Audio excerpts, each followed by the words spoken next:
I will never forget the day I woke up from surgery, reached for her hand, and found an empty chair. My wife had walked out of the hospital while I was unconscious. No note, no explanation, just gone. When I needed her most, she chose to leave.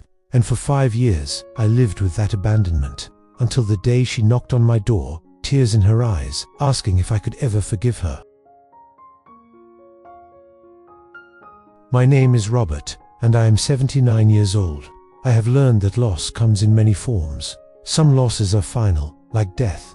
Others are choices, decisions that leave wounds that never quite heal the same way. This emotional story begins 12 years ago, 4 years after my first wife Margaret passed away from cancer. I had spent those 4 years in grief, learning to live alone, finding small joys in my children and grandchildren.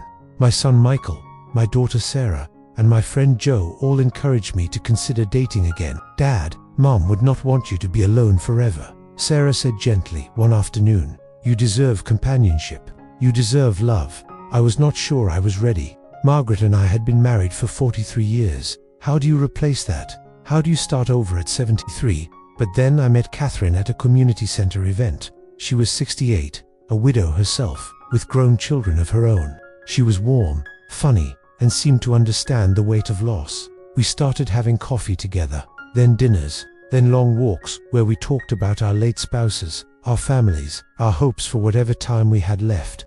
18 months later, we got married. It was a small ceremony. My children were supportive, though I could see the complexity in their eyes. Happiness for me mixed with the sadness of truly letting their mother go. Catherine's children seemed equally conflicted. For the first 2 years, things were good. Catherine and I traveled. We hosted family dinners. We found comfort in shared routines. She was not Margaret, nobody could be, but she was someone I could build a new chapter with. Then everything changed. I started having severe chest pains. After weeks of tests, the diagnosis came. I needed open-heart surgery, a triple bypass. The doctors said it was serious, but survivable with proper care and recovery. I was terrified. Not of dying. At my age, you make peace with mortality, but of going through this ordeal, of being vulnerable, of needing help. Catherine assured me she would be there. "We will get through this together," she said, holding my hand. "That is what marriage means." My children rallied around me. Sarah took time off work. Michael rearranged his schedule. They both promised to be at the hospital. And Catherine said she would be there when I woke up from surgery. The surgery was scheduled for a Thursday morning. I remember lying in the pre-op room, Catherine sitting beside me, holding my hand as the anesthesiologist prepared the four. "I will be right here when you wake up," she whispered. "I promise." Those were the last words I heard before the anesthesia took me under. When I woke up hours later, groggy and disoriented, the first thing I did was reach to my right. My hand found only air. I blinked, trying to focus. The chair beside my bed was empty. Sarah was there, on my left side. She was crying. "Dad," she said softly, "how are you feeling?" "Where is Catherine?" I asked, my voice hoarse from the breathing tube. Sarah's face crumpled. "Dad, she left." "Left? What do you mean left?" "She went to get coffee." "No, Dad. She left the hospital. During your surgery, she told the nurse she needed some air, and she never came back. We have been calling her for hours. She is not answering." I could not process it. I had just had my chest cracked open. I was in pain, vulnerable, scared, and my wife had walked out. Michael arrived shortly after, his face dark with anger. "Dad, I am so sorry. I do not understand what happened. Lisa and I will stay with you. Sarah and David are here too. We are not leaving." For 3 days, I stayed in the hospital. My children took turns at my bedside. My friend Joe came every evening, but Catherine never showed up. She never called. She never sent a message. When I was finally discharged, Michael drove me home. As we pulled into my driveway, I noticed immediately Catherine's car was gone. Inside the house, half of her belongings were missing. She had come back while I was in the hospital and taken her things. On the kitchen counter was a note, just 3 sentences. "I cannot do this. I am not strong enough to watch another person I love go through illness. I am sorry." That was it. No explanation, no compassion, just abandonment when I needed her most. The months that followed were the darkest of my life, not because of the physical recovery. That was difficult, but manageable. It was the emotional wound that would not heal. The betrayal, the realization that when I was most vulnerable, the person who promised to stand by me had run away. Sarah was furious. "Dad, what she did was cruel, unforgivable. You opened your heart to her, and she threw it away." Michael wanted to confront her, but I stopped him. "What would that accomplish?" I said quietly. "She made her choice." My friend Joe was more philosophical. "Robert, some people cannot handle hardship. Catherine lost her first husband to illness. Maybe watching you go through surgery triggered something in her. It does not make what she did right, but maybe it makes it understandable. Understanding and forgiving are two different things." "Joe, I know," he said. "I am just saying.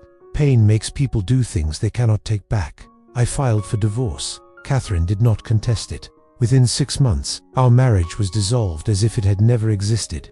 I threw myself into recovery and into my family. I spent more time with Emma and Alina, my granddaughters. I went to Emma's wedding when she married Taylor. I helped Michael and Lisa with house projects. I showed up for Sunday dinners at Sarah and David's home. But inside, I carried the weight of Catherine's abandonment. It made me question everything. Had I been foolish to remarry? Had I dishonored Margaret's memory? Had I been so desperate for companionship that I ignored warning signs? 5 years passed. I learned to live with the scar, not just the one on my chest from surgery, but the invisible one on my heart. Then, on a Tuesday afternoon last month, there was a knock at my door. When I opened it, Catherine was standing there. She looked older, frailer. Her eyes were red, and she was trembling. "Robert," she said, her voice breaking, "can I please come in?" Every instinct told me to close the door, to protect myself. But something in her face, something broken and desperate, made me step aside. We sat in my living room, the same room where we had once watched movies together, where we had talked about building a life together. "Why are you here, Catherine?" I asked, keeping my voice neutral. She started crying, not delicate tears, but deep wrenching sobs. "I am dying, Robert. Pancreatic cancer, stage 4. I have maybe 6 months." The words hung in the air. I felt a complicated rush of emotions, sorrow, anger, confusion.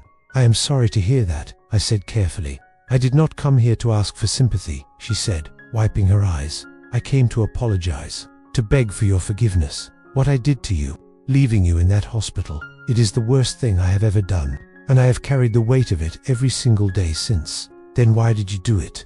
The question came out harder than I intended. She took a shaky breath. "My first husband, Gerald, died after a long illness. I watched him waste away for 2 years. I held his hand through every treatment, every setback, every moment of pain. And when he finally died, a part of me died with him. I swore I would never go through that again." She looked at me with desperate eyes. "When you needed surgery, when they said there were risks, I panicked. I convinced myself that if I stayed, I would watch you die too. That I could not survive that pain again. So I ran. I abandoned you because I was a coward." This family drama story had taken an unexpected turn. The woman who had hurt me most was now the one asking for mercy. "I have spent 5 years alone," she continued. "My children barely speak to me. They are ashamed of what I did. I am ashamed of what I did.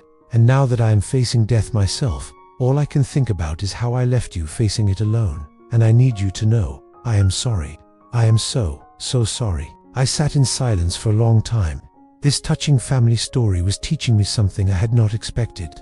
"Catherine," I finally said, "what you did was cruel. It was selfish, and it broke something in me that took years to repair." She nodded, tears streaming down her face. "But I also understand fear. I understand running from pain. And I understand that people are flawed and broken and sometimes make terrible choices when they are terrified." I took a breath. "I forgive you, Catherine. Not because what you did was okay, but because holding on to anger will not change what happened. And because you are dying and you deserve to face that with peace, not guilt." She collapsed in sobs. "Thank you. Thank you. I do not deserve your forgiveness, but thank you." "None of us deserve forgiveness," I said quietly. "That is what makes it grace. I am 79 years old, and I have learned this. Forgiveness is not about letting someone off the hook. It is about freeing yourself from the hook they put you on." This relatable real-life story taught me that people hurt us not because they are evil, but because they are broken, because they are scared, because they are carrying wounds we cannot see. Catherine was wrong. What she did was indefensible, but she was also human, flawed, terrified of losing someone else she loved. And here is what I learned. I could spend my remaining years holding on to bitterness, replaying the betrayal, nurturing the wound, or I could choose to release it, to let it go, to make space for peace instead of resentment. Forgiveness does not mean reconciliation. Catherine and I will not rebuild the relationship, but it means I no longer carry the weight of her betrayal. It means she can face death with one less regret. It means both of us can have a measure of peace. This moral life lesson about heartbreak and healing taught me that some people will fail you when you need them most. That is the painful reality of being human. We all have moments where we are not our best selves, where fear makes us cruel, where weakness makes us abandon those we should protect. The question is, will you let their failure define your story, or will you choose to write a different ending? If someone has hurt you deeply, you do not owe them forgiveness. But consider this: holding on to anger is like drinking poison and expecting the other person to die. It only destroys you. Forgive for yourself. Forgive to be free. Forgive because life is too short to spend it imprisoned by someone else's mistakes. Catherine walked away when I needed her most. And yes, that hurt, but I refused to let that moment define the rest of my life. That is the power of forgiveness. It does not erase the past, but it frees you from being controlled by it. That is the truth that gave me peace, and that is the wisdom I hope brings you freedom.